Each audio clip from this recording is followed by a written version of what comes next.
हम अपने मन में किसी के लिए क्या सोचते हैं, अच्छा या बुरा, पता है उसका बहुत ज़्यादा प्रभाव पड़ता है। मतलब हमें हमेशा यही सिखाया जाता है कि अच्छा सोचो, अच्छा बोलो। लेकिन बोल तो हर कोई नहीं पाता, लेकिन सोच तो सकते हैं ना। क्योंकि क्या होता है ना कि हमारा सोचना ना इस दुनिया में ना बहुत ही ज़्यादा वैल्यू रखता है। हम जैसा सोचते हैं ना और जिसके बारे में सोचते हैं उसको वैसे सिग्नल मिलने शुरू हो जाते हैं। तो इसलिए अगर कोई आपके बारे में बुरा भी सोचता है ना, तो आप उसके बारे में अगर अच्छा नहीं सोच सकते तो बुरा भी मत सोचो। क्योंकि ना ये ऐसी चीज़ है जो कहीं ना कहीं आपकी पर्सनैलिटी को ही ख़राब करती है। तो एक कहानी मैंने सुनी थी और एक कहानी मैंने खुद देखी थी। वो दोनों कहानी मैं आपको सुनाऊंगी आज। जो कहानी मैंने सुनी थी वो ये थी कि एक इंसान ना रोज़ पक्षियों को बाजरे के दाने डालने जाता था और पक्षी उसके पास आके वो दाने खाते भी थे।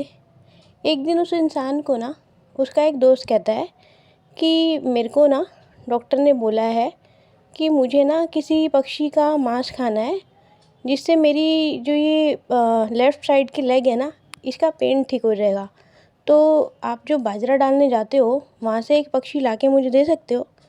तो जो इंसान बाजरा डालने जाता था ना वो बोलता है नहीं नहीं, मैं ये पाप बिल्कुल भी नहीं कर सकता।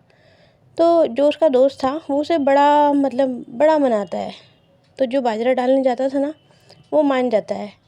तो जाता है और सोचता है मैं सिर्फ ना एक ही पक्षी को पकड़ूंगा और बस उसको दोस्त को दे दूंगा, सारे पक्षियों को नहीं पकड़ूंगा। पर होता क्या है ना, जैसे ही वो ये सोच के बाजरा डालना शुरू करता है ना, तो जहाँ रोज़ पक्षी भर जाते थे, आके बैठते थे और बाजरा खाते थे, वहाँ एक सिंगल पक्षी भी आके नहीं बैठता।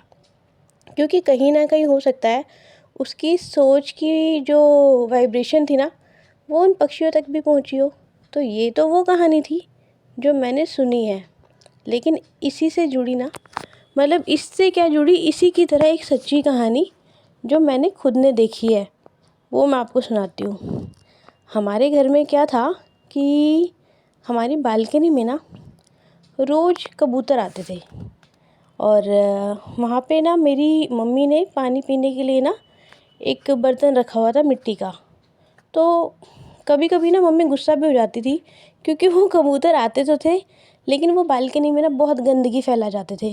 कभी कभी तो अपने अंडे भी रख जाते थे। तो मम्मी परेशान हो जाती थी, लेकिन फिर भी वो एक दिन ऐसे ही ना उनकी एक फ्रेंड उनसे मिलने आती है और मम्मी ये ना अपनी फ्रेंड के आगे कहती है कि कबूतरों ने ना परेशान कर रखा है, कहीं भी कभी पानी ना भी रखो ना तब भी ये आना नहीं छोड़ते और रोज़ आते हैं और गंदगी फैलाते हैं। तो जो मम्मी की फ्रेंड थी ना वो कहती है कि हम तो चाहते हैं कबूतर का मांस खाना और हम इतना दाना पानी डालते हैं अपनी बालकनी में, पर हमारे यहाँ तो एक भी कबूतर नहीं आता। और ये बिल्कुल सच्ची कहानी है जो मैंने खुद ने देखी और खुद ने सुनी है। तो जब मैंने वो जो दूसरी कहानी जो आपको सुनाई वो सुनी ना, तो मुझे अपनी वाली ये कहानी याद आई कि ये बिल्कुल सच है कि हम जो सोचते हैं ना उसकी वाइब्रेशन बहुत दूर तक जाती है। और जिसके लिए हम बुरा सोच रहे हैं ना, तो उसके मन में कहीं ना कहीं हमारे लिए बुरी फीलिंग आ ही जाती है। तो अगर आप भी किसी के लिए बहुत बुरा सोचते हो ना या बुरी सोच रखते हो तो मत रखो। क्योंकि ना कहीं वो आपकी पर्सनैलिटी को ही ख़राब कर रही है। जो बुरा सोचता है आपके बारे में उसे सोचने दो, पर आप अपनी तरफ से ना बिल्कुल शांत रहो और कुछ बुरा मत सोचो। सच में इससे ना आप ही की लाइफ में ना बहुत अच्छी इंसिडेंट होंगे और आप खुद महसूस करोगे कि अच्छाई और सच्चाई के साथ रहना ना कोई घाटे का सौदा नहीं है।